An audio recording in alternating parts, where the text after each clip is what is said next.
Ryan, I appreciate you. So do I. I watched a really good video. You guys do any fishing? What did you? Yeah. Fishing? Yeah. You're lagging up. All I hear is Colin Powell in the back of my head. Yeah, like drum come in there and stuff like that. Big crappie.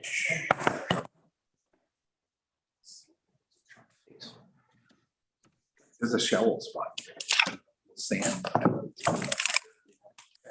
Yeah, so. And That that's part of it. Yeah. was it your glasses? No, geez, I just threw it over. That's fun. Cast right up from the beach too, but it takes a long time to fix. These things always pop up. 27 old. That's my 7-year-old. Well, big enough right now. Yeah. It's home. Yes, and Yeah. it's good. Like, I don't know Was why. it Robinson Park? No, that's Teddy Gooch. I fished the Oh, ocean a okay. lot. 'Cause I Yeah. worked at Florida for 2 years. So I fished I had 17, so that was like 2 Georgia. 4 or 5 years. I just walk up, catch fish, and say, I'll take it. So I said, well, I don't want any money, just keep them. Good memories. Yeah, we didn't even have the little one.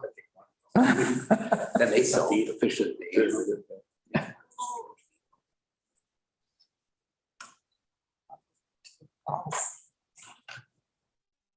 Yeah, I love that fish in that ocean. Like a rough.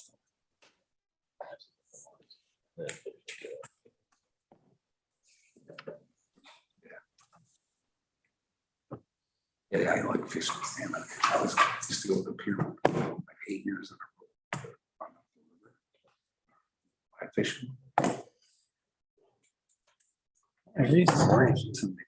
Hi, Reese. Hello. You land one out of. Morning.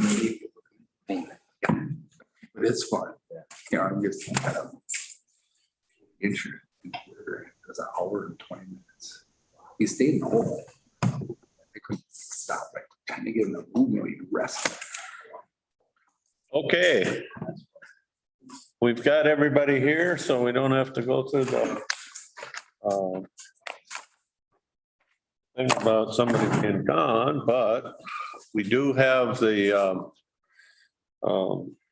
county board meeting is being live streamed. And so those people are online. I saw Gussie on there and I saw Becky Foss. So anyway, we will call the meeting to order and rise for the pledge. I pledge allegiance to the flag of the United States of America and to the republic for which it stands, one nation, under God, indivisible, with liberty and justice for all.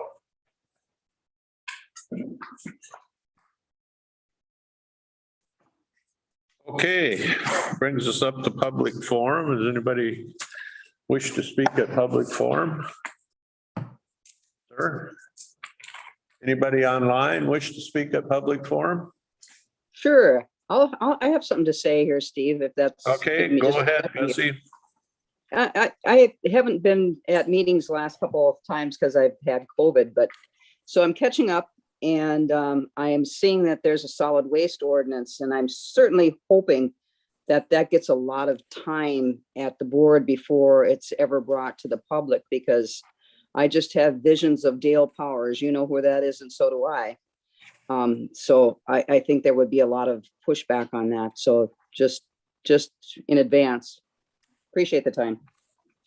Thank you. Anybody else?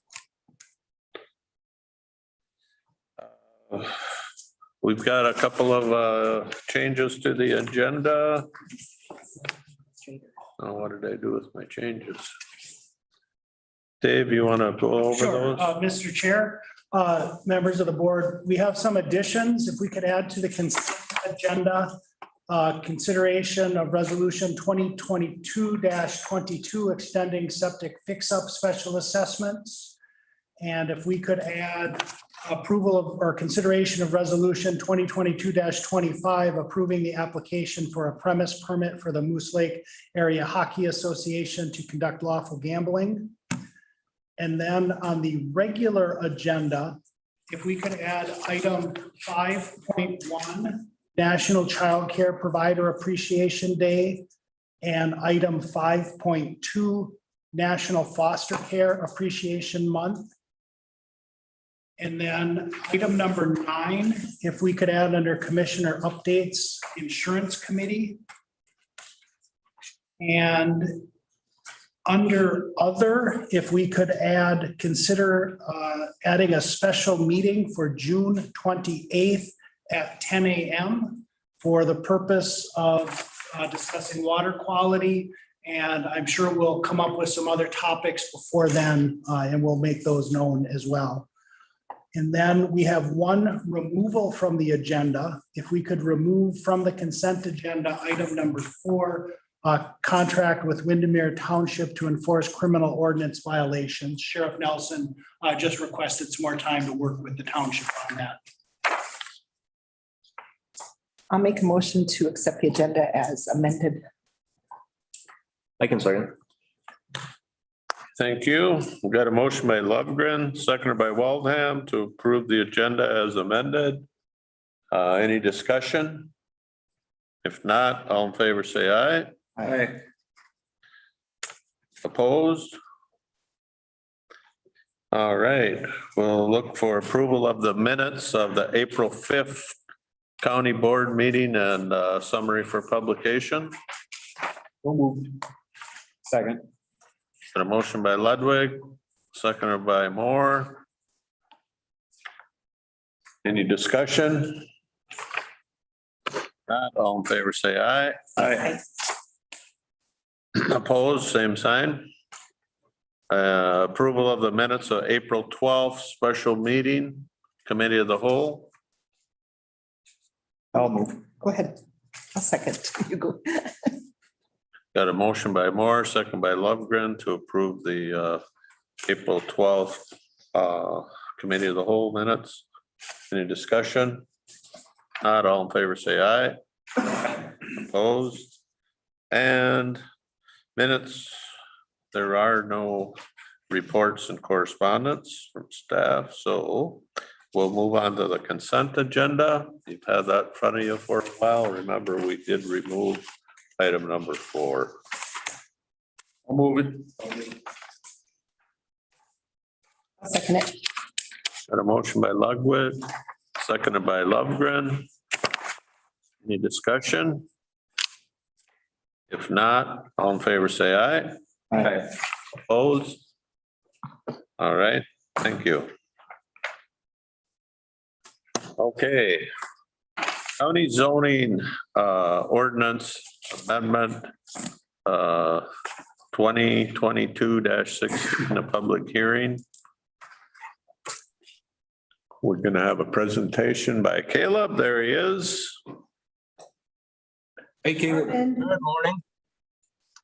And I'm with a slow internet speed at home, so I'm going to turn my video off, but I thought I'd say hello. I'm Caleb Anderson, the Land and Resources Manager in the Zoning and Solid Waste Office.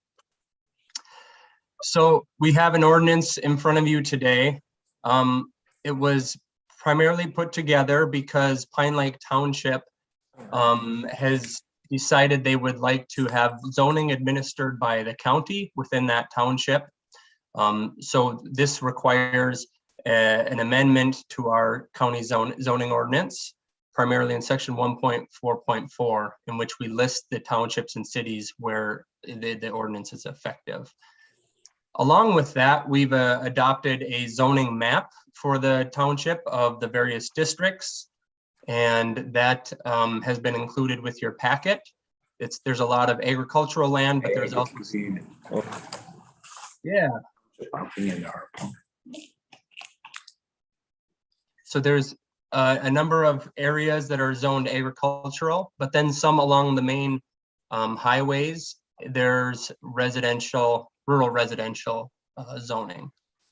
So that was done in kind of cooperation between myself and the town board.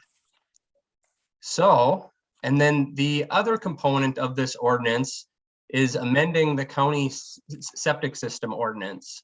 About a year ago, our zoning board had put together some language on addressing recreational vehicles that are being lived in, where it's a common call that we get from communities throughout the county where, you know, there's someone down the road who's living in an RV or a camper, and what do they need to have for septic facilities or wastewater or sewage, any of those types of things to help kind of keep it not a safety hazard.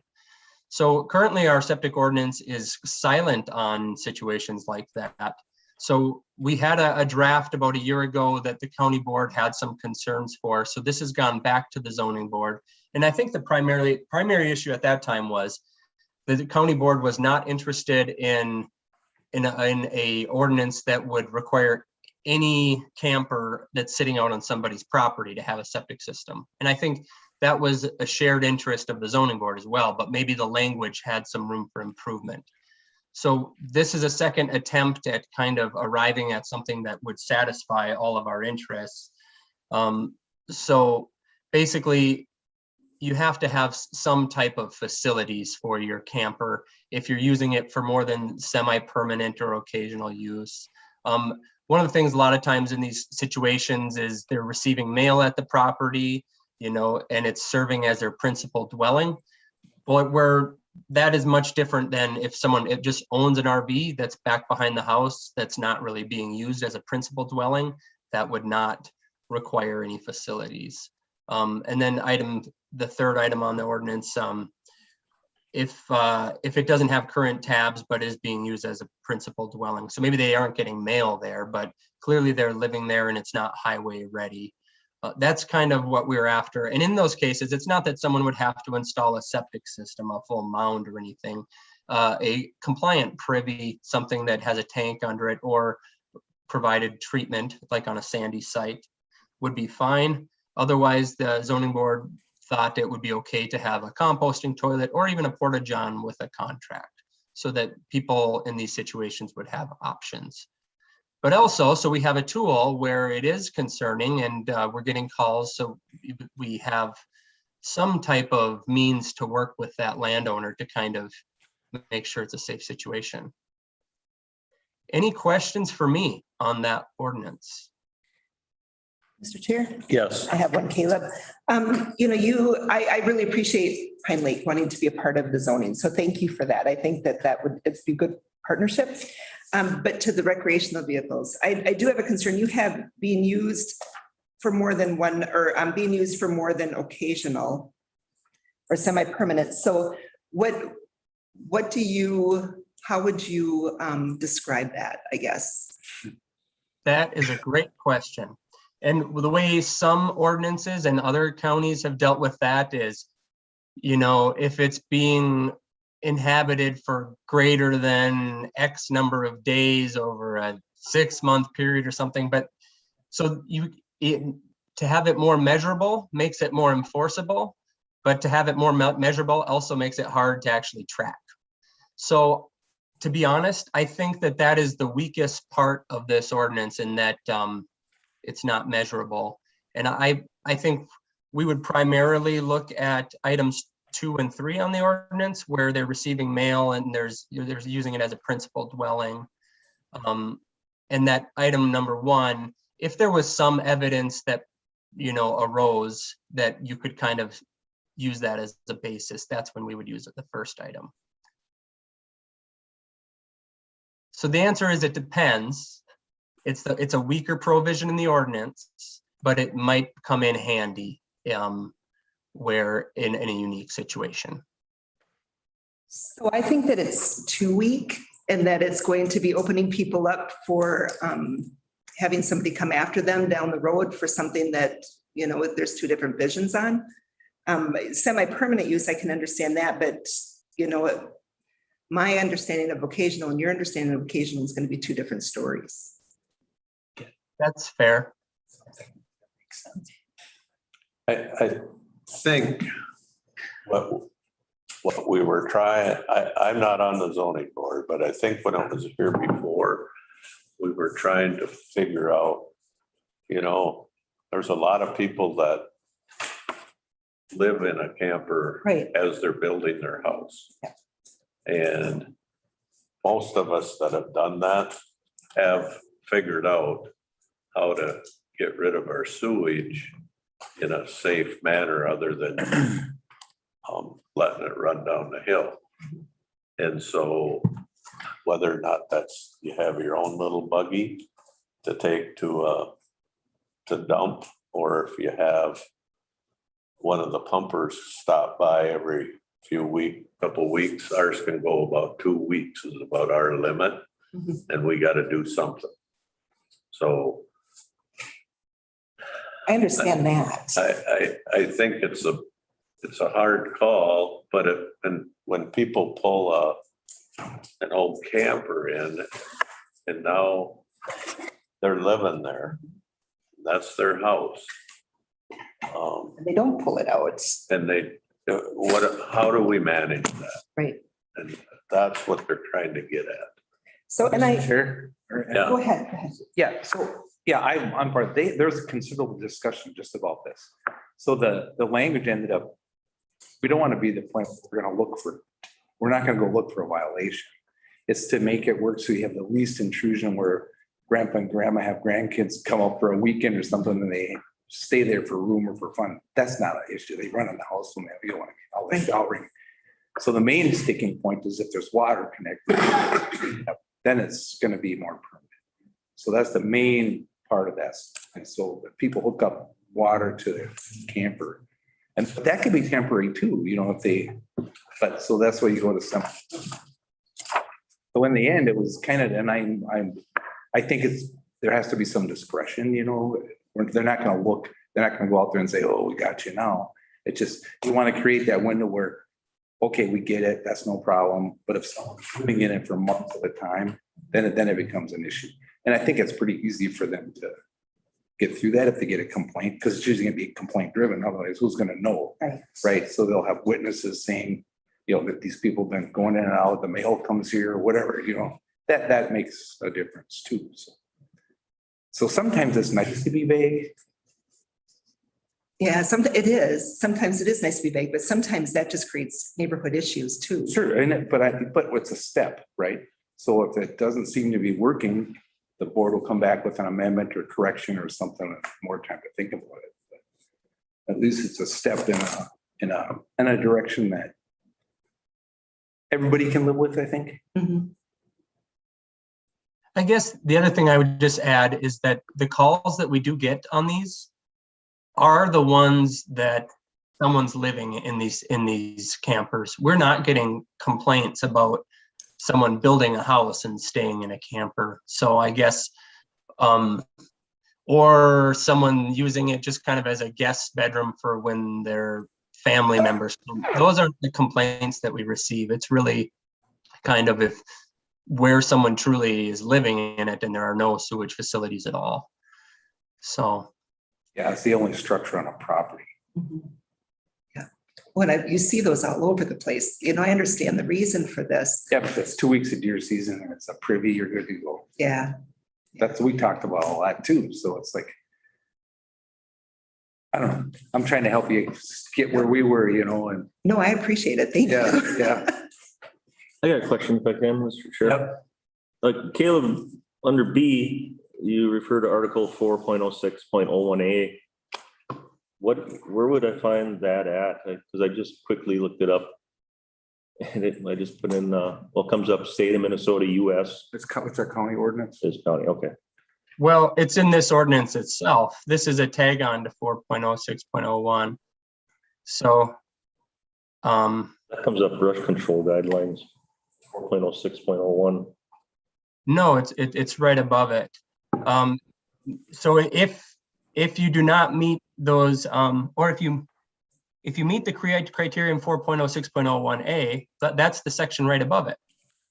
Recreational vehicles.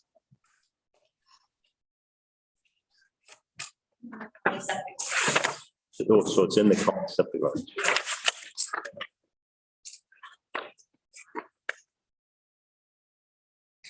So the last time that this was brought up, I had a person in my district that called. She has a camper in her driveway And her family will come and they'll stay there. And so like her granddaughters will stay out there, what you had talked about, or was it Steve, that the grandkids will stay out there or whatever, but they don't use the motorhome bathroom. They go into the house to use that bathroom.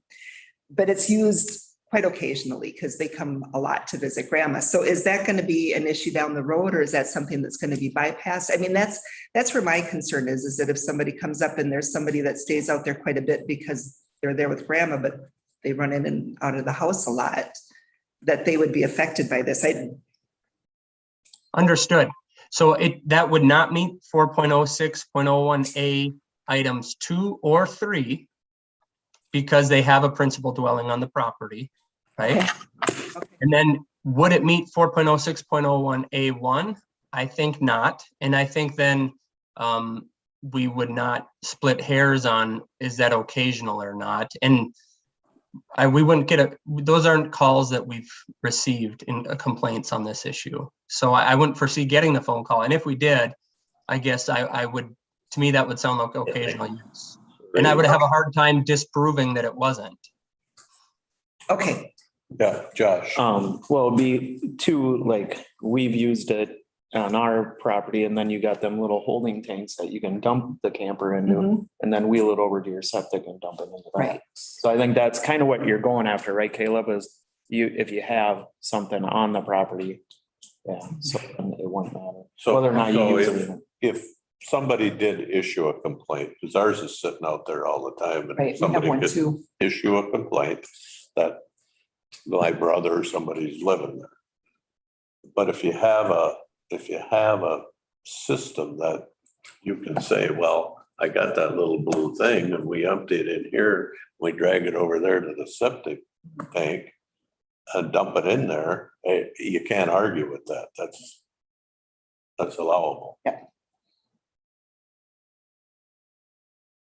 You're gonna get your chance in just a second, okay? Just a second here. We'll close this part down and then we'll open it up to the public. All right. What I'm talking about though. Yep, but just procedurally, we'll have the board get done with their questions, then we'll open it up to the public. Any more questions from the board? Okay, see how easy that was? Now, What's that? now it's your turn. Oh, Can you come up to the mic, please, so they can hear you online? Pine Lake Township has opted into the county's ordinances. Yep. Okay, we have got a problem with one spot there. What is the county's ordinance on how many trailers can be on a place? You have anything there? We have got, my neighbor's got 4 trailers on there. 4 of them, there's 5, 6 trailers, but 4 of them got lights on. There's people living there all the time. You go to the door and they will not open up. But this is a Pine County issue because it's on the river. Okay, And now Pine County has done nothing with it. And I don't know if they've got sewer or what they've got because you don't want to walk around. let's, Just a question. yep, let's back up and get your name and what township you're from again? I don't know when I give that out. Yeah, Daryl Schoenrock, okay, Pine Lake Township. Town Lake Township, thank you. Kelly or Caleb? Yeah. So if it is, the rules change a little bit if it's in shoreland versus if it's not. So if it is in shoreland, generally you can only have 1 dwelling per property, and you may have 1 guest cottage if it's a larger property. There's a threshold at which you can have a guest cottage. So I guess we would have to look at, and you said trailer, so I don't know if we're talking about manufactured homes or campers. The ordinance only allows 2 campers, so that would be, so you could have 2 campers there. But if they're manufactured homes, we would have to look at when they were established. Did they predate 1993? In which case they'd be legal nonconformities. If not, then there's a chance that they were put on the property without permits and would be subject to a violation.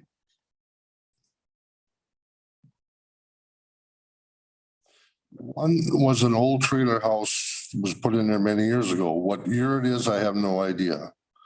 And that they've tore the siding off, but there's a guy and a gal living in that one. And then there's at least 3 others that there's people living in. Then there's one a little further back and one a little further back this way. So all told, there's, I think, 7 campers there. And this is on 15 acres of land. One thing I can say is that I believe you brought this to my attention when we were talking through you guys opting in. And we do have a current violation and enforcement action on a property that sounds a lot like this. I think it's the same one. So part of that is in process.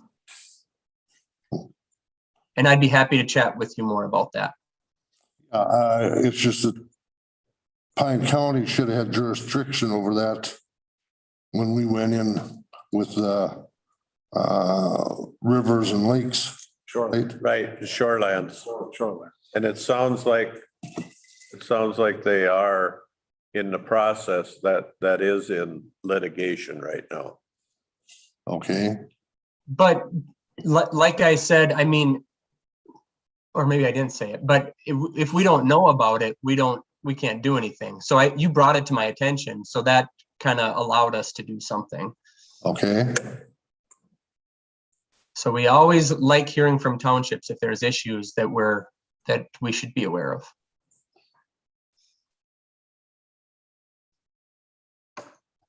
I guess that's about all I got on that subject. Wait.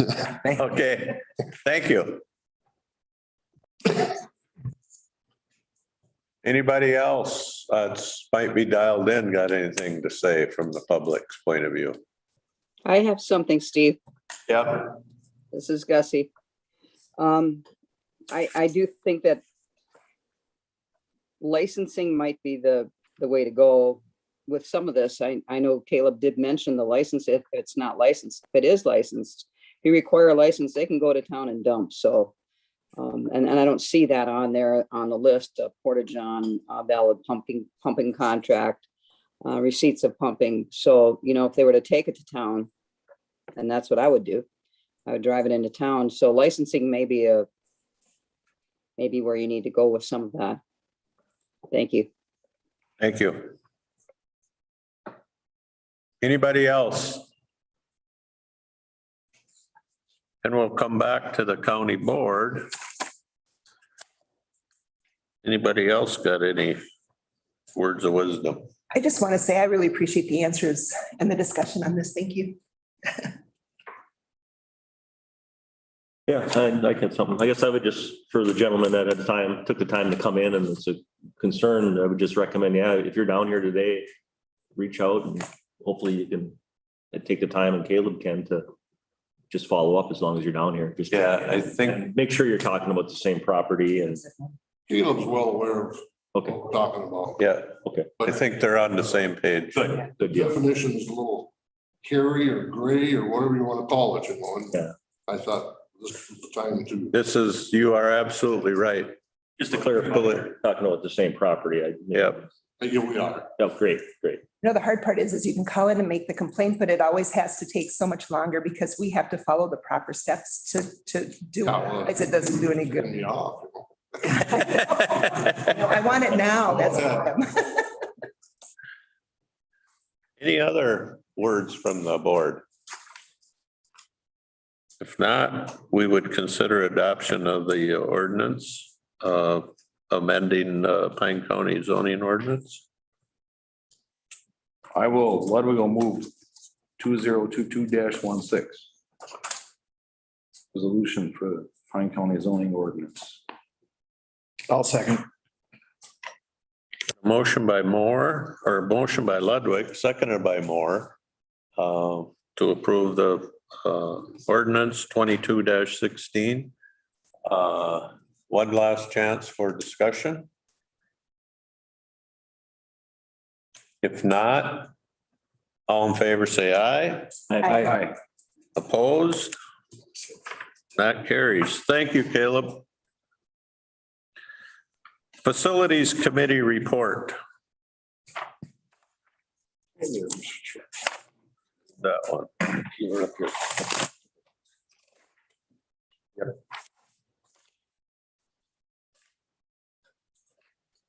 Yeah, we met on the sixth, discussed the jail lights, the cost of them, and the project to redo them. Pete noted the door was shipped for the courthouse conference room. Once materials on site, it should take a few days to construct. I'm sure that's still just a supply chain issue that I think a lot of people are occurring. The door came, It did come, okay. no knob though. Maybe we can- Mr. Chair, if I can give the down to the minute. Sure. Walls have been installed, the door has been installed, a temporary doorknob has been installed. Good deal. The TV has been installed, the carpet's been installed. The electrician is scheduled. Once the electrician does the remainder of his work, the furniture, the table will be moved in and the room will be ready to be used. Great. Perfect. That's pretty up to the minute. Yeah, we talked a little bit about the building up in Willow River and the bid process on that. And then what I liked about that is there was gonna be a follow-up on the, there was the $64,000 charge for design, building and construction of it, and it's such a simple building, yeah, such a simple shape building and simple layout. We question, the price of that and if there's a way, and Mark is gonna follow up on that. See if there's a way to get that maybe down a little bit, since it's just such a simple construction, simple building, slab on grade. It just seemed like a big amount of money to spend for a design of such a simple building. What else are we talking about? Anything else going on there? I think the lighting was converting to LED, right? Yeah. I think you asked about programs or something there. Is it Yeah. eligible? And they were gonna check on that too, because there is still some programs out there possibly that would take up some of that cost for the material at least. I think they also do cover some of the labor for any LED upgrades under energy conservation. We went on a tour of the impound lot and the maintenance building. And it was nice to see those facilities, and it's a little bit of a struggle yet with all the vehicles that I believe that are still going through impound. And due to COVID and everything, it's kind of getting congested down there, but they're working the best they can on that. Is that right out here, this impound lot? Yeah, yeah. Oh, you got Wraps it up. It's full, the impound. Yeah, We have to get rid of some stuff. There's a process for that too.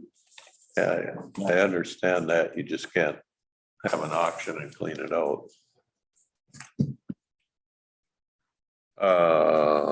one more thing I can, down at that impound lot, the gate rollers that seem to be a concern, the opening and closing, they seem to work fine. I think just maybe a little more of a push, you gotta understand it is a big gate and it is something that's gonna take just a little more effort to move, but when we were there, It was fine. yeah, it was fine. Okay. Thank you. Personnel Committee report. I sat in on that. Do you want to take that, Jeff? Yeah, I can take it. We met April 11th. Health and Human Services recommend the hiring of a child protection service social worker and requests backfill of any subsequent vacancies that may occur to internal promotion or lateral transfer. This position has been intentionally left open since March of 2020 and has not been added and has been added to the 2022 HHS budget with a target hire date of July 1st. Should we just go through these and then? Yeah, and then we can come back and Okay, auditor treasurer recommend the hiring of a property appraiser with the target hire date of June 1st, 2022. Request backfill of any subsequent vacancies that may occur due to internal promotion or lateral transfer. Sheriff's office in the jail acknowledge the resignation of corrections officer Sean Mitchell, which is part-time effective March 23rd, 2022. Joel Long effective April 30th, and Hunter Graycar effective April 1st, 2022, and approve the backfill of the positions and any subsequent vacancies that may occur due to internal promotion or lateral transfer. In the administrator's office, consider approval of temporary personnel policy 2022-1, employees referral bonus program. With that, I will make a motion to approve all them. Let's do the personnel thing and then we'll do the policy one Okay, separate. sounds good. Yeah, then I'll go all the way up to D. How about that? Okay. So we got a motion by Moore, I'll second it. a second by Lovegren. On all the transfers and hirings. Any discussion? Just some, Mr. Chair. So on the Child Protective Services, that's the one we left open because of COVID. Yep. Right. Yep. Yeah, okay. Right. And then that was always in the budget. We just didn't put a body in it. Right. Okay. Yeah, they left it open, until COVID because it just Okay. not. Yeah, so the new employee is in the auditor treasurer. Yep, and that is because we picked up what, 2 more or 3? Total of 6 Okay. contracts. Okay, that the appraiser's office, Okay. or assessor's office picked up some new contracts with some townships. I would like, just on that, and this doesn't really go with it, but it does. With these contracts, I would, if you have any townships that have not opted in to our county assessing, their townships are paying more money to not have the county do the assessing. So, But it's that not a is- choice, right? it's their choice, but their taxpayers are paying more money so they can have an assessor from a different county come in and appraise properties in our county. So Can we get a list of them, Kelly? Thank you. I already got one. Oh, did you? And then, That position, we had approved that before. Correct. It's The in- appraiser. Let's finish up with this, what we got on the table here right now, the Okay. motion for the personnel. We got a motion by Moore, seconded by Lovegren. Any discussion on those positions? If not, all in favor, say aye. Aye. Opposed? And then let's take the temporary personnel policy 22-1, the employee referral bonus program. Mr. Chair, Yes, can I say something before you go there? yeah, I missed this meeting and thank you for covering. But all the departments in the state are having problems recruiting. And they're throwing a lot of money at people. And I think this is a good, decent step. I like what you guys came up with and we have to do something. And you're right. And I love the theory of having our own employees because then, that builds a relationship too. I think it's a good plan. I like it. The funding is my only question and how much we put into it. we have a finite amount of money that we're gonna put into it and We're gonna do a set aside. we're gonna assess it as we go along. But David, do you want to just give a quick explanation of what, the people in our HR department really put together based on some recommendations from board members. Doesn't the ARPA funding qualify for recruiting employees? Yeah. Yeah. Mr. Chair, thank you, members of the board. So in the policy, I will just highlight kind of sequentially through the policy. The policy allows for a referral bonus of $1,000. It would be payable, half of it the day of hire and half of it 6 months later or upon meeting some standards in the sheriff's office that they would have to meet. So there's an initial 1/2, and then there's a half if they, in essence, make it through probation. The money would come from ARPA funding. And so we estimate that if you wanted to allocate $25,000, that would be a sufficient amount to get the program rolling. Most employees are eligible. There are some employees who are not eligible. So if you are an elected official, attorney, sheriff, county commissioner, you're not eligible. We sure hope you still refer people to the county to work for us. If you're the county administrator, you are ineligible. If you are a human resources employee, so we have Jackie and Jen and Jessica. So because they can't divorce themselves from the process and the influence, they're excluded. Department heads of the hiring department. So if you're the public works department head and we're hiring a highway maintenance worker, you can't refer someone to your own department. If you are a manager or supervisor in the hiring process, you are ineligible, right? And so and if you're a family member. And so all of those carve outs are to try to make it so there's no possibility of the appearance of any impropriety. Like the only reason they got the job is because the county administrator wanted them hired and gets $1,000 for it. Well, we don't need that, right? We want to attract and retain quality employees in a way that's transparent and fair. Eligible positions, the policy puts the process to determine whether a position is eligible or not in HR, the department head, and the administrator. So the department head, when they have a vacancy, would go to HR and request that the position be eligible for the hiring referral bonus. HR would review it and make a recommendation to me, and then I would make a final determination.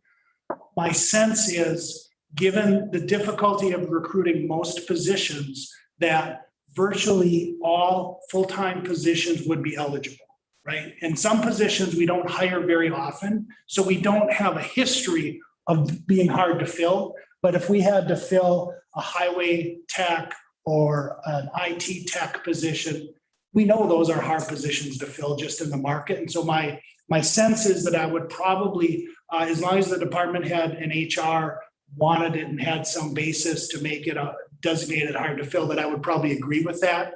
And so I just wanted to make that clear in case there's any concern of what positions may or may not qualify. If they are part-time positions, say an AIS inspector, my sense is this would not be the right program if we're having trouble attracting those employees. It's probably a wages issue that we could address by some other more effective means. If you're an employee and you refer an employee and you are not in good standing when they're hired or when they complete their probationary period, you would not be eligible for the bonus. So you can't refer somebody and then leave or get into trouble, was the thinking. I think in a nutshell, that's how it would work. And if the positions, when they're posted internally, we would include a note if they're eligible, so employees would be aware. And I know Jackie's on the line too, and she has invested a lot of time and energy into researching and writing the policy. And so certainly she or I can answer any questions. Yeah, Mr. Chair. Yeah.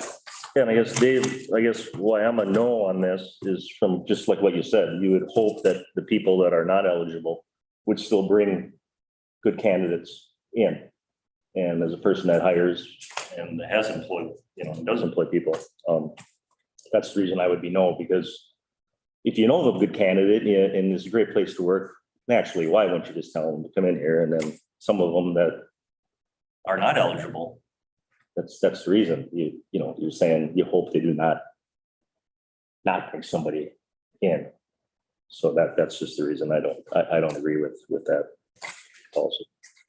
So I think, and Dave, I think you maybe didn't say it exactly right. It's not that that you don't want them to refer them, it's just you wouldn't be eligible for the bonus. So, right. Yeah. You're talking about if I worked there and I referred somebody, but then I got fired because of some reason, that I wouldn't get that referral? No, it's being a good place for you. We worded it perfectly, and that's the reason why. No, and I understand your point, and if maybe I can restate it if it's. So I think if we have the right people in the organization, we're all actively trying to find good candidates to refer. And I think that's a legitimate point, right? And all of us at the table are ineligible for the bonus. It's not going to impact the way we approach trying to help recruit and encourage good employees or good candidates to apply. And I'm guessing that's probably true across the board, right? That the counter or maybe the nuance that I would put on it is there are some organizations that are doing more general employee bonuses to reward their current employees and to give some expression, of gratitude toward current employees because we know it's a tight labor market. We have not done that. And I think that's a lot of employers have it, that's fine. This is one tool that we kind of I feel that sometimes like we were in a pinball game, right? Where we bounced around a little bit, trying to find the right target.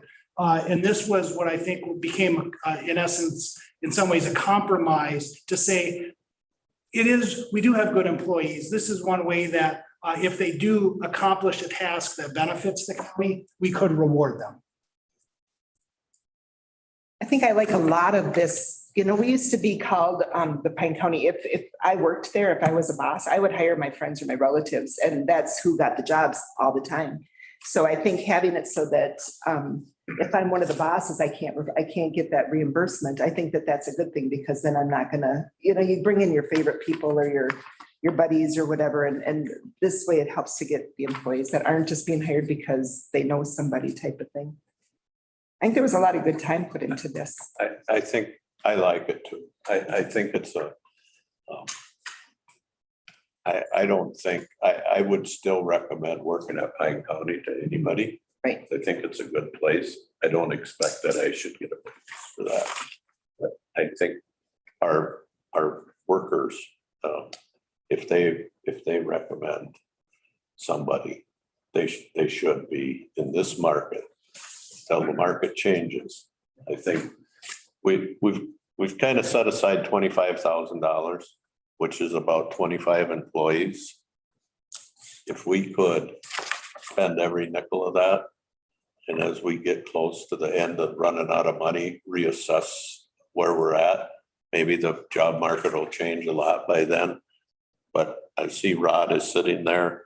Rod could use about 8 or 11 people right now. 11 people right now. We all know what goes on in the jail. It's one of those positions where you can't say, well, let's just, okay, we're gonna lock her up and nobody has to come to work for a week. We're all gonna take a break, or on Friday, we'll see you Monday. You can't do that. And so we need workers there, and maybe this is a way we can help that situation out. One thing I'd like to see added, I drove past a fast food restaurant the other day and they're giving sign-in bonuses. I think that that's going to be one way to get the employees too, is if we can get bonuses for if they sign up and come to Pine County and then pass all the requirements and, are able to keep their job for a run. Can I speak to that? Go ahead, Rod. Up there. My name's Rod Williamson, jail administrator, and we discussed that very point as far as a hiring bonus versus a referral bonus. And we, because I worked with Jackie a lot on this also, felt it would be better to reward the people that we have right now because we want to keep them. There's a lot of turnover right now in corrections and law enforcement. So we really need to keep those people. And it's not just the dollars that's spent on it. There's a lot of other things that go along with it. So we felt if we can do a referral and help, because there's a lot of money, as Matt spoke up, there's a lot of money being thrown out there in a lot of areas. And we have to compete. Trying to compete with the state is out there with a $5,000 hiring bonus, and they have more positions open than I would really care to go through right now. So I think this is a good move on our end to help us out in that too. And I firmly believe, and it's one of those theories, if this is well used and well received, we're not going to spend a lot of money because we're going to have good people working and therefore no positions, and we're not spending it. So I think it'd be helpful though if we did both. I guess that's my question. I didn't want to take the referral away, but if we did both, had the referral and the sign-up bonus? I think, I don't know if I have a thought on that, right? I think I was only at one meeting. But when we talked about it there, I think they fleshed that out and let's try this program and see where we get. Okay. And Thank you. I think that was the I got a attitude. little comment. Part of, I think what the referral bonus is referring quality employer or people in there as well, where if you were gonna stick your neck out for somebody, that you want somebody decent, like you had said, friends and family, most of that is good. It's not bad, but we all know the departments or whatever, the horror stories of people, well, they don't do nothing because they know they can't get fired. Part of a hiring bonus is why do you need it? Which everybody needs it right now, but maybe there's just maybe if you're getting someone attracted to your place just for a hiring bonus, is that a quality person, you know? So that's kind of what our thoughts were, I think, is what are you trying to make up for, you know? And this is a way to reward current employees to get decent candidates. So it's like there was a lot of good discussion. Yeah. Yeah. Yeah. And I think it was more than one meeting we talked about this, wasn't it? So I will make a motion to approve it. If I didn't already. I'll second. No, you didn't. You got a motion by Moore, second by Lovegren. Is there any more discussion? If not, all in favor, say aye. Aye. Opposed? No. Mr. Chair, could I ask a question, please? Yes. Was there to be any sort of a designation of money to be addressed in this or no? That was. I think that came out of our I would, ARPA funding. I would ask the maker of the motion if he included in his motion the $25,000. Yes. Yes, I did. Is that all right with you, Terry? Yep, it is. So pass 4-1. Okay, my ears heard. Thank you. County government appreciation. Resolution 2022-24 designates April 26th as County Government Appreciation Day and authorizes the board chair and county administrator to sign. Oh, we're all part of county government that is sitting here, and it's a way that we're getting on the bandwagon to appreciate everybody that works in county government.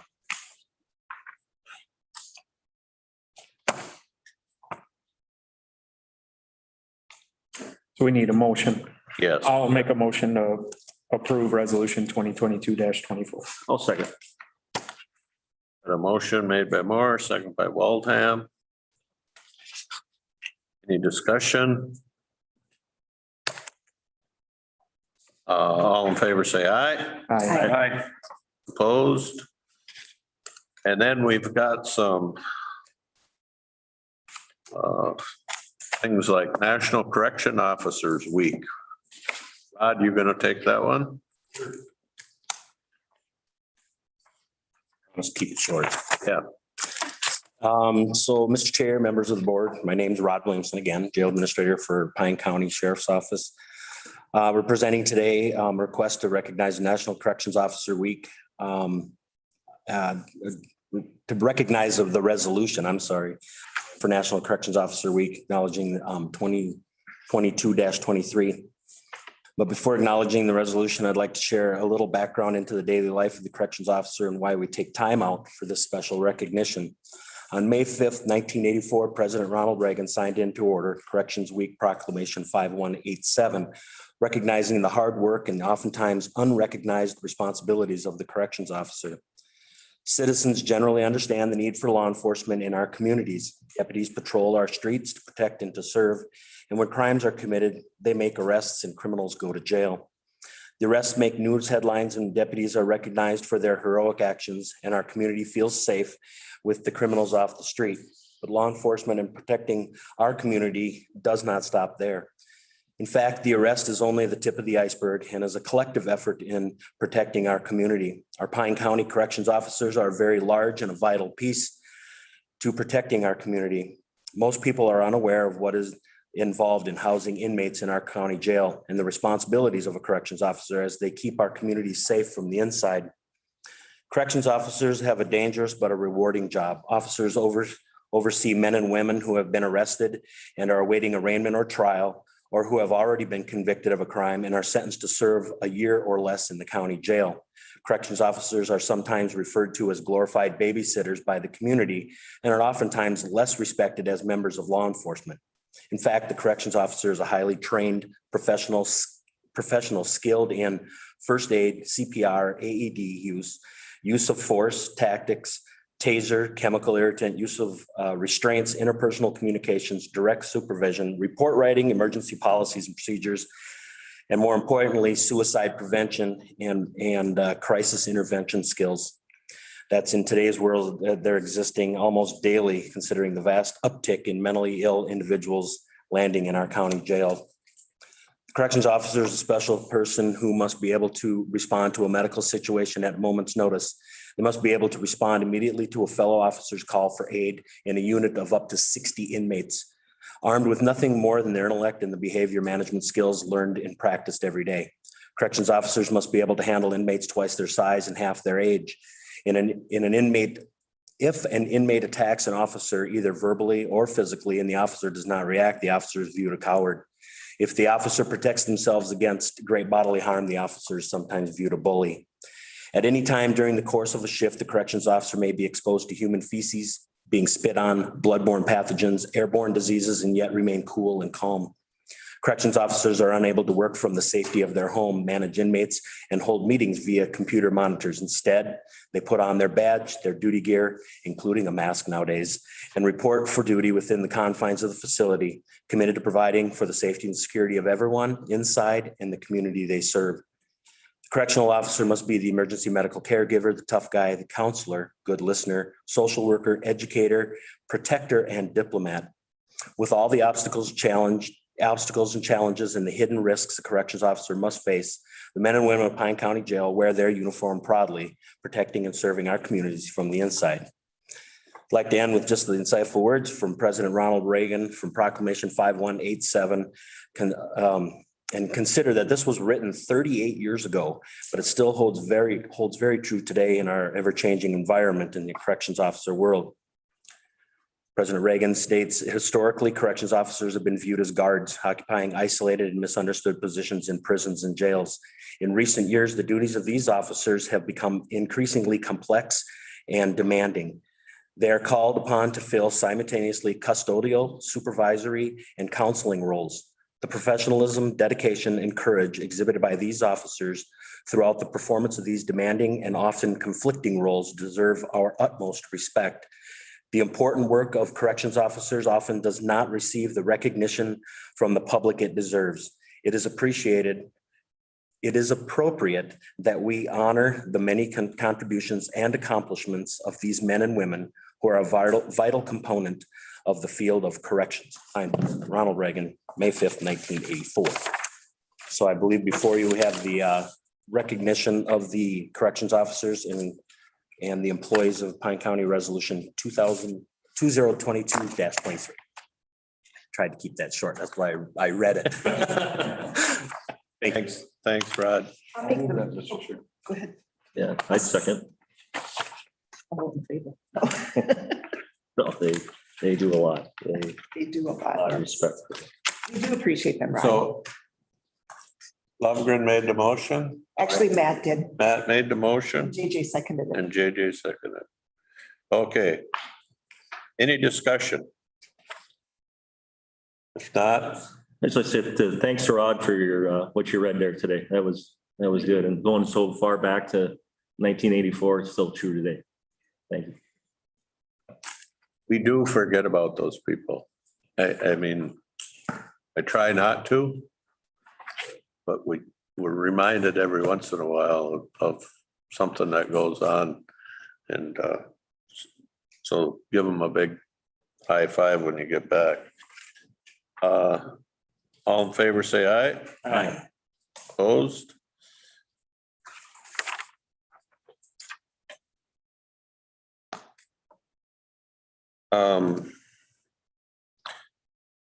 Let's see.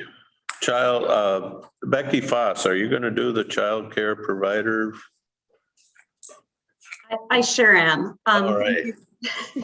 Thank you, Mr. Chair, members of the board. My name is Becky Foss. I'm the Director of Pine County Health and Human Services. And I just want to first say 1984 isn't all that long ago for some of us. It feels like yesterday. I remember where I was. So just wanted to throw that out in the universe, probably dating myself. I'm here to talk about two things. The first thing is Child Care Appreciation Day, which is May 6th. So it's just right around the corner. So Pine County Health and Human Services has a daycare licensor on board. She also licenses child foster care, which I'll get into shortly as well. But we have a little over 30 licensed daycare homes, and we know how important these are to so much of everything we do in Pine County. It's so important for economic development. If there's a two-parent working home or a single-parent household and they need childcare, we need to have some safe, nurturing childcare providers available to keep our economy running strong. And childcare providers put in so many hours and they don't have the best pay. And they put up with a lot of stuff, both from the children and from the parents sometimes. And so we put our heads together here at Pine County, just trying to figure out a way that we could show our appreciation. It's important to say thank you, which we are doing right now. But one thing we thought that would be helpful to both recruit and retain some child care providers is from May 1st through December 31st of this year, we have decided to waive initial licensing fees in the amount of $50 for people if they're interested in obtaining a daycare license locally here from the county. And I should add too, we typically license the smaller mom and pop daycare homes, not the huge centers. That's usually done by DHS. We are also going to be waiving the relicensing fees in a way to support our current child care providers from May 1st of this year through April 30th, 2024. And the reason why we're doing that for 2 years is people usually get relicensed for a 2-year time frame. So through those events, we're trying to help bolster and keep our awesome child care providers. We're also partnering with Pine Tech and Community College, and we're going to be hosting a childcare informational session on their campus on Monday, May 16th from 5:30 to 7 o'clock at night. We'll be having a light meal and some refreshments, and hope to see many people there. And now switching the focus a little bit to Child Foster Care Appreciation Month, we're also trying to continue to recruit and retain child care foster homes. We know how important these are. I was chatting, I believe it was last month, to the county board about a foster parent support group. At that time we had 37 licensed foster homes. I believe that's up to 38, which seems like a lot, but most of those foster homes are licensed to take care of relatives. And so we are looking for people who want to take care of non-relatives through the foster care system. We are having an informational session on foster care on Monday, May 23rd, starting at 5:30 at the North Pine Government Center. And for both of these events, we'll be offering a free first aid kit for those who register and attend. That's one of the things that is needed for both of those licenses is a first aid kit. So we're trying to help people along by providing that as an incentive. And I believe that's all I have, unless there's any questions. Thank you. Two groups that we also can't forget about. We can't survive in this county without childcare providers and without foster care home people. And I think we've got a former foster care mother sitting right with us, and it's a tough job. You know, I mean, it's extremely tough. So thanks to all those people that do that service for us. There's no resolution we need to do. Okay. Becky, I'd like to say thank you so much for being on tell those people, because it's huge. So what you're doing to bring more people on, and then to support the people that are doing daycare and, looking at foster care. Not having the license fee, I think, is going to be a big thing, because I think a lot of them are struggling right now too. And so I just really appreciate your thoughtfulness on this. Thank you. Thanks. Thanks, Becky. We'll move on to the one watershed, one plan updates. Who's gonna do it? You're gonna do that. Yes, thank you, Mr. Chair, members of the board. Kelly Schroeder, County Auditor Treasurer. We talked about one watershed, one plan for a lot of years, it seems. And so now we are finally getting to the point of we're doing projects under those plans. So we have we have 4 watersheds that we're working under those plans. And with them finally getting under doing projects and things under them, we've got some revenues coming in, some expenditures going out for activities under those plans. For example, the Lower St. Croix, currently the zoning office is doing some water monitoring on Rock Lake. And so we'll be getting some reimbursement for staff time for doing that. And there's just a few other activities they're doing down for the Lower St. Croix. The Snake and the Kettle are both still in their planning process. So those are more to come. But then the Namaji also, we are working on a septic assessment program up on Net Lake. And so it's not doing septic inspections. So if we find a system that doesn't meet requirements, as long as the sewage isn't surfacing to the surfacing, they're not going to be required to fix it. We're just going to give them the resources, the knowledge to know why they should fix it and what the financial aspect of that could look like, because we have those great programs. And so before you today, I just wanted you guys to acknowledge and be informed of that Net Lake septic assessment program. I know Caleb's talked to Matt about it since it's in his district. It's all going to be voluntary. Nothing's forced. So we think that we can do some good education and possibly get some systems updated that maybe are not. And then the second part of the request is just to consider committing the accounts for each of our watersheds, so the revenue and expenditure accounts for each of those plans. So we have money coming in, and sometimes we're going to get money ahead of time before we spend it. So we need to make sure that's accounted for separately than just the regular county general funds, because we always have to do reports on how did we spend it. And so that is my request today. I'm a little confused about still after all these years with the one watershed, one plan, because we have people that are doing stuff right now with the Lower St. Croix watershed, and they're getting funding from the Clean Water Act or whatever, and they're doing work on farms in Pine County. Is that the money you're talking about that flows through our county? Potentially, if it's a project that we are administering. So, for example, like the Rock Lake water stuff. So we're going to have, for example, some lab testing for the water too. And so that potentially is going to be reimbursed as well. So we've got to have a place that we pay those expenses out of, and then a place for us to get reimbursed from those grants. And some of it goes directly to our soil and water staff, but it doesn't stop at the county, right? It depends on what you're talking about, because we do annually get that Bowser water planning grant.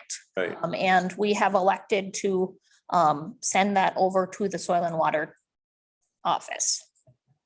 And that's in the mid-teen thousand, like 15 to 20,000, somewhere in there. And then we also send them the match for that grant. Where does the match for the grant come from? Levy dollars. Okay.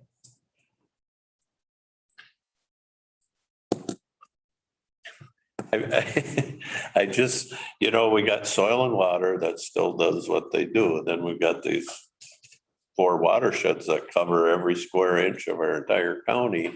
that seem to be doing the same things.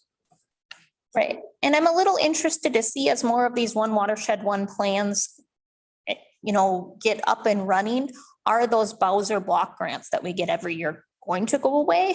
That's I think that's been our question from day one. Really. day one, and depending on when you ask that question, they kind of said, yes, they're gonna go to the One Watershed, One plan. The Bowser people thought Right. so, but I don't. But it hasn't happened. Hasn't happened yet, so I don't know if you gotta get a critical mass, I don't know. The state has a surplus, so. Yeah. You need action on this? Yes. I'll move it. I'll second it. Motion by Ludwig, second by Lovegren to go ahead with the, what do we call it, the Net Lake? Is that what we're approving? So I was just hoping that you would acknowledge that program out on Net Lake, but then I do need you to approve or consider approving of committing those specific accounts. Okay, For the so program. that's what we're doing with Yep. motion. We're committing these accounts. 4, 5, 6, and 7. Yeah. All right. Thank you. Any more discussion? If not, all in favor, say aye. Aye. Opposed? And then we need to approve the Kettle River St. Croix Watershed planned consultant contract. So I can Okay, I Caleb. can speak up to that. So here is an example where we're acting as the fiscal agent on the Kettle River Watershed Plan. So those accounts that you just created will be used for administration of this grant. So this contract is with Houston Engineering, and they'll help with meeting facilitation, as well as kind of some of the more technical needs for planning, running hydrologic models, things like that. And kind of just a consultant to be on retainer, more or less, to assist us with plan writing as needed. And so it's a contract has been negotiated that is in alignment with the budget that was approved on the state contract. And it really doesn't cost Pine County dollars at all. It comes out of the One Watershed, One plan money. I'll move that to Mr. Chair. Okay, Second. got a motion by Ludwig, seconded by Moore to approve the contract with Houston Engineering. Any discussion? Not, all in favor, say aye. Aye. Opposed? All right. First quarter budget report. Well, as usual, at the first quarter, it is really hard to take too much because we're hardly into the year. Other than at this point, there is nothing budget-wise that seems out of ordinary or is a concern. And so I've got a couple of slides that were in the packet that I'll review. The first one just looks at the whole county, calls out the three major funds, the general fund, health and human services, and road and bridge, and then the total of all funds. And the percentages spent are all below 25%. And so we're a quarter of the way through the year. So that's a good sign. We know that revenues shown in red on the graph are always behind just because they tend to lag. But all of them look about where we would expect them at this time of year. Road and bridge, typically they get an early year settlement of county state aid funds. And so their revenue looks pretty good. But this, when we talk about fund balance and reserves and cash flow, this is the reason that the county needs to have some fund balance, because for the first half of the year, there's a lot more spending than there is income. And then chart 2 just looks at revenue in some of the general fund departments that have significant revenue. Everything looks in about where it should. This graph shows the last 3 years. And so you can see 2020, 2021, 2022 at the end of the first quarter and how they compare. You'll note if you look at planning and zoning, the revenues are really high. That's that $97,000 that Kelly just talked about. So that's a revenue that was not budgeted in planning and zoning. This chart just looks at the the revenues. I'm sorry, I'm looking so crooked here at my graph. It's the expenditures by percent for the larger general fund departments. Ryan wanted me to call out IT and note that it is well above 25%. Have to rein him in. And typically, the recorder's office in the first quarter is also a little bit high. Those tend to be contracts that are done at the beginning of the year to run for the whole year. And so it's just early payments, nothing unusual or unexpected. This graph just looks at that same data, but the red line is this year, first quarter, and the red columns, and the black line is the average of the 3 years. And so where, like on commissioners, where the black line is below the red column, that means this year the spending is a little bit higher as a percent versus the auditor, where the spending is a little bit lower than the average, but nothing is really out of whack on this graph. And then chart 4 just looks at health and human services by major division. So income, maintenance, social services, and public health. And everything is really where we would expect it, no surprises. And so are there any questions on kind of financially where we stand at the end of the first quarter? My only question, David, on court security, are they getting back to a normal, what we would call court schedule? So we're gonna have to provide those people again, the bailiffs and all that stuff? We would expect that expenses will increase. We did budget, I'll say a normal budget, $100,000-ish is what our normal budget in court security is. The first quarter was low. Rod did comment when he got here that he was planning to bring some correction officers up here, but they are short-staffed and it's a court day.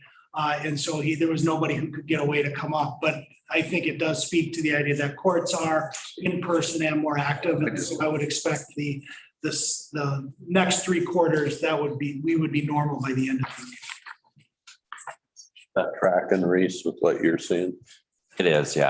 I've been to court a lot more now physically, so I've been virtually. Yeah, I am too, actually. Well, you think about, so many of those things just got pushed back. So they're still gonna show up, but we got a lot of catch up to do. I would think, I don't know. They didn't catch up all out, I don't think. Yeah.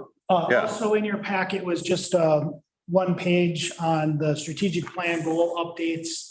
I think most of these or all of them have been separately reported at various times during the quarter. But I present them just to recap and then ask if there's any questions on anything. Any? Thanks, David. Commissioner updates, East Central Solid Waste. A contract has been offered to a new assistant director. Hopefully he takes it. He's a Minnesota, he's not a boy anymore, he's a man, but he's worked in the solid waste industry in private and public landfills his life.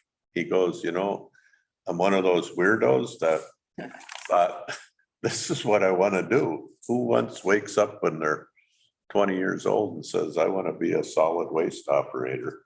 But he's one of those people, and he's done some pretty neat things with the thing that caught my eye about him is has not been afraid to try different things. Just because somebody said we tried that 30 years ago and it didn't work. he's working a landfill just outside of Washington, DC in Fairfax County, which is a lot more densely populated than East Central Minnesota. But he grew up in the Elk River area, so he's familiar. He's actually consulted at our landfill a time or two over the years when he's worked for other companies. But this facility he's been at right now takes in probably more garbage in a month than we take in a year. So he's up on how to handle stuff and into gasification, recycling. So I'm excited. I hope it works out contract wise. Regional library. A lot of what they talked about this time was the programs that they had and the people that they serve. So they have, because of COVID and because people are still kind of not going into the libraries as much, they do a lot of programs where you can go do the take home projects. So they had out of our whole region, they had 635 projects that were take home and reading challenges and that kind of stuff. And they served 20,718 people on the take and make projects. So that was a big part. And then how they're going to be spending their ARPA money. They have 122,000 in ARPA money. So, and then the other thing that we had talked about before is the open access in Hinckley, where they were going to have that open where you could go after hours. And that's kind of on hold because Hinckley's looking at some different options and the library may be moving. So, yeah. All right. Minnesota Area Transportation Partnership, I dialed into that last week. There's some huge, you guys have all been to Duluth and you see that we've all driven on that entanglement of bridges and whatever that goes on up there. And in the last year, you've seen them begin construction on that, and that's going to consume hundreds of millions of dollars. And then also the Bolotnik Bridge is going to get replaced. One item of interest on that is there is a Pine County engineer. I call him a kid because he was a kid when I first knew him. Worked on the design of the Bolotnik Bridge, the new bridge. The company he works for he still lives in Pine City. His wife teaches at East Central, so they're hometown folks. And it's kind of neat to know that we've raised up somebody that got to that level that he's building a $300 million bridge for us. And he grew up right here and he still lives here. So that's pretty cool. Sorry. So let's see, soil and water. Yeah, I did go to that. It was mostly just normal business, but they did talk a little bit. They did make an offer to a second forester, a part-time, and they accepted. Can't remember, they're out of Iowa. They're coming up from Iowa. So he had some stuff to finish down there before coming up here. They did have some discussion about possibly making it full-time. So a second full-time and or partnering with maybe a neighboring county to have 1.5 and then. But for their management plan stuff? Yeah, I think that's what it was for. So it was kind of exciting, but one thing they said is they really talked to Knabec a lot because they don't have a forester at all, but they weren't interested. So it's like, well, and they said they get a lot of calls from people over there that want to do stuff. But it was interesting. Talked a little bit about the tree sales. He was almost sold out. Had one bundle of something. I can't remember what it was. So if you need something, I actually was going to ask, but I don't have a tree planter. So I know where I got one. Yeah. Otherwise, that's kind of, they had some bank signers. Paul is really getting things. He's really straightened up. Difference, isn't it? Yeah. And it's kind of, he even said, he goes, every week it's like something else comes up that, you just, like he wasn't on a Verizon thing, so he couldn't buy somebody a phone. They had to get authorization from the board to do that, so just some stuff, but he's doing a great job. They're gonna be busy with the Yeah, Kettle River stuff. yeah. He's talked about coming here to give an update too, and he said, and then I keep getting so busy that I. Law library. I was just looking at that. So we had to approve our new annual subscription for a print stuff, the LexisNexis is called, but that's all the like the, I don't even know, Reese, it's more like the what's changed over the year, right? Is what it is. Yeah, it's pretty much, yeah, just kind of that increase. It was a lot of money. It's like $2,500 or something like that. I can't remember. I have it here somewhere, but yeah. You done? Nope. And then otherwise they did buy a new bookshelf thing to put like loose leaf materials and stuff. And then we just went over our financials and that. You have something, Matt? I do. Can I have another, but I think I'll knock it off before we talk about the insurance. Okay. We had our Kettle River one Watershed one plan meeting and just because of the size of it. And we always have that kickoff. We talked about it last time. We're gonna have two, one up in Moose Lake because part of it's in Nemadji too. Part of it's in Carleton County too. It butts up against Nemadji, and then we're gonna have one at Osprey Wild. We budgeted that those is gonna be June 3rd for Osprey Wilds and June 10th with a total budget of $9,000 for the food and all this stuff. And that's the staff time where there's gonna be staff there. You know, it's gonna be like just a walk through information. Like, yeah, so it'll be the kickoff up in Nemadji went real well when we had that one. So. And I think this was just kind of that's the.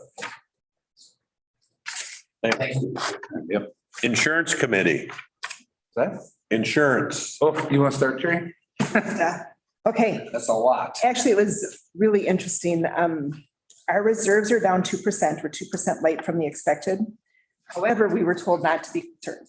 So a lot of what he went through, he kept saying, because of the way that it is, and because right now we're still doing the payments for last year, a lot of that gets paid out in the beginning quarter of this year. So he said, that it's not to be concerning, that he thinks that it'll all work out good as long as we all behave ourselves.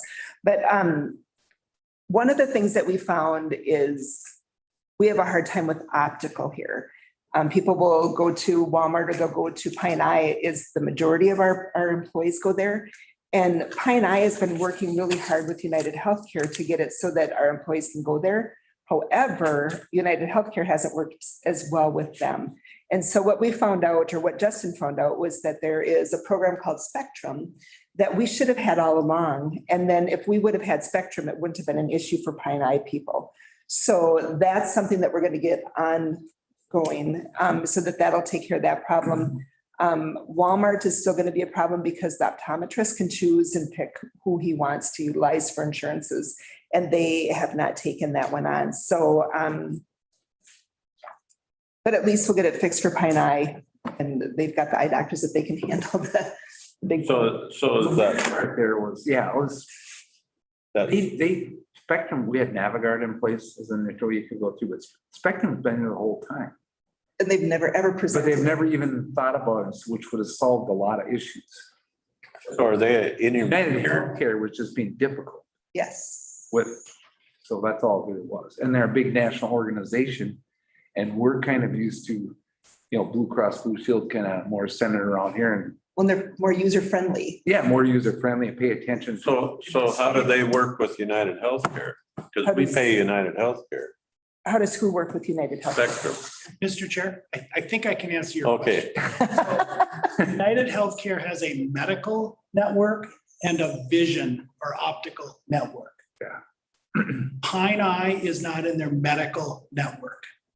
Pine Eye is in their Spectra optical network. So whatever switches and levers United Healthcare can move on their end, they just say Spectra and they're in network.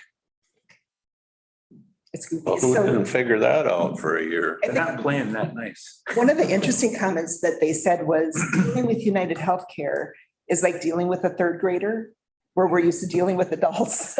So they just said, dealing with the people with United Healthcare, it's really been difficult. You'll call them with a question and it might take them 2 weeks to get back to you, where we're used to going to Blue Cross Blue Shield and you have the answer within a day. So I think it's been really hard for Jackie and Justin to be working with United Healthcare and try to get, and this is a really good example, is Spectrum should have been offered to us in the very, very beginning. And we've talked to them about these eye issues and it's never been brought up until 1.5 years later, so. It's hard to say if it was just an oversight because they're so big, or if they were just have something going, who knows? I don't know. Either way, it's not good for business for us. So looking ahead a few months, do we have to rebid our insurance carrier this year? We are going to go out for rebid and see what can be done. We haven't decided, right?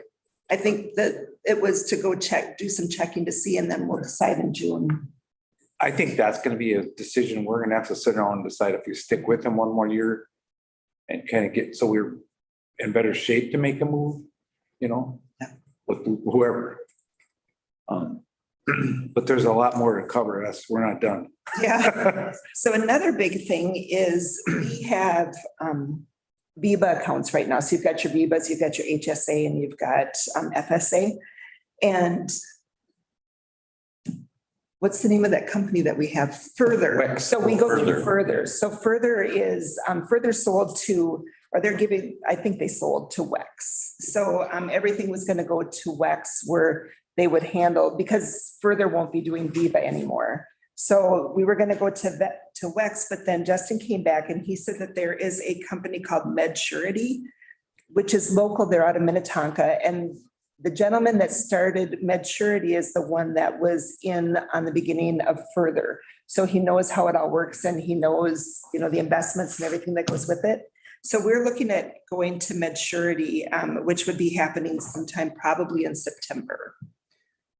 And the problem, I just finally figured out Further. I know. Well, this is going to be good because you're going to have like a 2-week blackout period on Further, where so all the employees that use this are not going to be able to utilize that for about 2 weeks, because they've got to take all of your account information from Further and put it into a MedSurity, make sure that the numbers are the same from beginning to end, so that there'll be like a 2-week blackout period where you can't. And then we'll get a new credit card that we got to You'll get a send new to card and everything. whoever we buy stuff. And if you have investments, you'll have to reset all of that up. So, yeah, the change was gonna happen anyway. right. Blackout was gonna happen, and Justin just was thinking this is our opportunity to look at some other ones that couldn't manage the same thing. And MedSurity actually offers more. They offer, they'll work with our COBRA, and they'll work with our retirees if we choose to do that. So, they'll do more for us than WebEx would do. And a little cheaper. WebEx, yes, and they were cheaper. The other thing that was interesting is that we have heard from many employees that we're paying more in prescriptions, that our prescriptions through United Healthcare are costing a lot. And so Justin did the best that he could to analyze what the difference in those costs are, because United Healthcare wouldn't give them their numbers. So he kind of, and what he had stated, I'll use prednisone. I have three different prednisone prescriptions. They're all different milligrams, but he had to do prednisone because it comes through as prednisone. So, it was really a challenge for him. I can't imagine what he went through. Yeah, and Blue Cross Blue Shield, they had a lot cheaper. They are cheaper, yeah. On the prescription side. And what makes it, it's not a big number on probably the most of the ones, but it's still a number. But the interesting, it's like 1/3 of our premium roughly is prescription stuff of our total premium. So I didn't realize that they get prescription rebates. So that was me yesterday. So for instance, Blue Cross Blue Shield gets a rebate, but theirs might be a lighter rebate that they get, but then we paid more to have them. Where United Healthcare, they get a higher rebate is what's figured, but we pay less to get them. So it's like, where's the balance on that? How do you justify which plans to go with all that information? Yeah. Yeah. Well, you guys figure it out. It was a really interesting meeting yesterday. That was a long meeting, Steve. You would have had it almost. I'm glad I'm not on that committee. Yeah. I have a couple others. Yeah.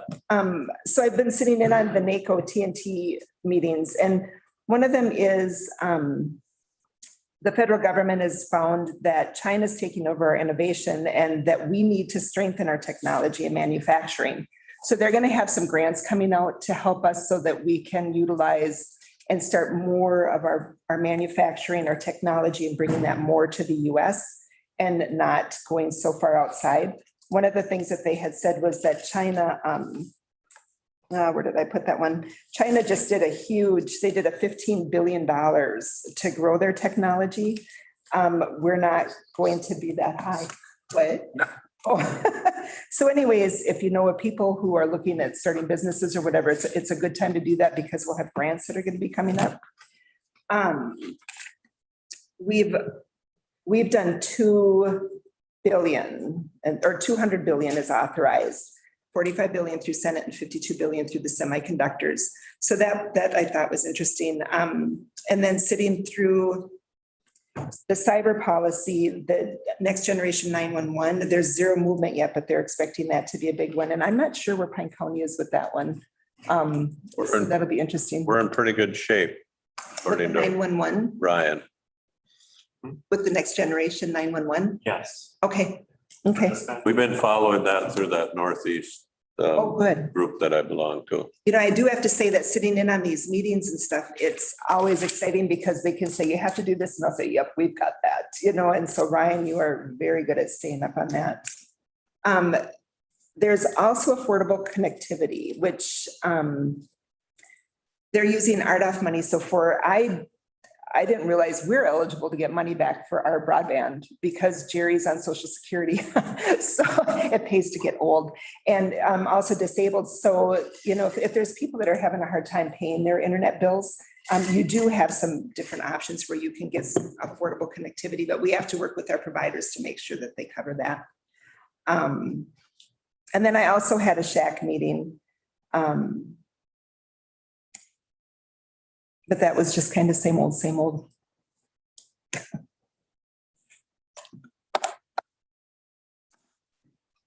Okay. We do have some broadband tomorrow. Terry and I, we've got a broadband meeting coming up, so in touch with that. We do have some projects that are on the cusp of moving forward.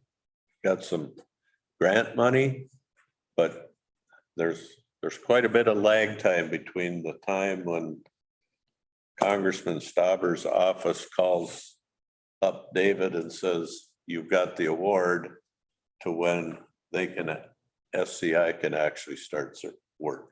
It's like not days, not weeks, months. And we don't know for sure what the procurement process for a vendor is. And so whether it's SCI or not, I don't know, commit at this point. Yeah, there's a lot of pages of stuff that haven't been even sent to us that would Leslie can begin reading to let us know. Really, I think they're still writing the rules is what the deal is. I feel like Mr. Schoenrock, you know, it's been accepted. Give me the money now. I want it done. Yeah. Yeah. You know, yeah. No, that's the way we think because that's the way we kind of think it should be. But I think that's it for updates. June 28th, we're looking at a committee of the whole meeting. And put it on your calendar. 10 o'clock. 10. Somebody will put it on the calendar. Yeah.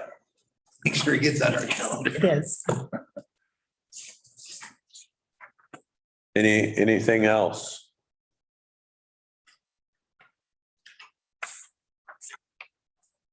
I think we're done.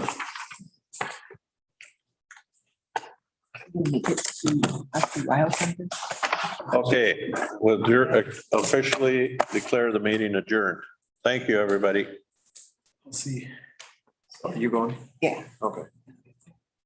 I haven't looked at that again. Actually, I thought- Thanks for coming, Gussie.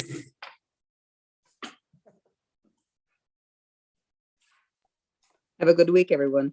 You too. Yep.